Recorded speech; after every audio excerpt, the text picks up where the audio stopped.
یہ جناب ہیں چودھری مونس علی صاحب جناب، یہ ابھی اسپین میں رہائش پذیر ہیں. ادھر انہوں نے کوئی ٹیکسیاں خریدی ہوئی ہیں، اس کا بزنس یہ کر رہے ہیں. اور چودھری پرویز علی صاحب کو بھی آپ دیکھیں کہ ان کی بھی اتنی پٹائی ہوتی ہے، مگر چودھری مونس علی صاحب جناب ان کے سر پر جوں بھی نہیں رہی تھی کہ چلیں جی جاتے ہیں اپنے آپ کو ان طاقتوں کے حوالے کرتا ہوں تاکہ میرے اپنا والد محترم کو چھوڑ دیں. مگر دیکھ لیں، انہوں نے بولا جی کوئی بات نہیں جی، آپ چودھری پرویز علی کو جتنا دل کرے مانجا لگائیں، میں تو آنے والا نہیں. یہ اپنا موج کر رہے ہیں، کلفیاں کھا رہے ہیں جناب ادھر اسپین میں بیٹھ کر، بس موج میڑا کر رہے ہیں.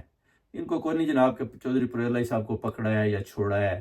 اس کے بعد دیکھ لیں کسی بھی پروٹیسٹ میں یا کسی قسم کا بھی کوئی ایسا بیان دینے سے قاصر ہے. یعنی یہ وکٹ کی دونوں طرف کھیل رہے ہیں. ایک تو کھیل رہے ہیں کہ اگر عمران خان کو کچھ ہو جاتا ہے تو پھر اگر مجھے تھوڑی سی بھی جگہ ملے تو میں پھر آرمی کی گود میں بیٹھ جاؤں، اور اگر عمران خان صاحب باہر آ جاتے ہیں تو پھر میں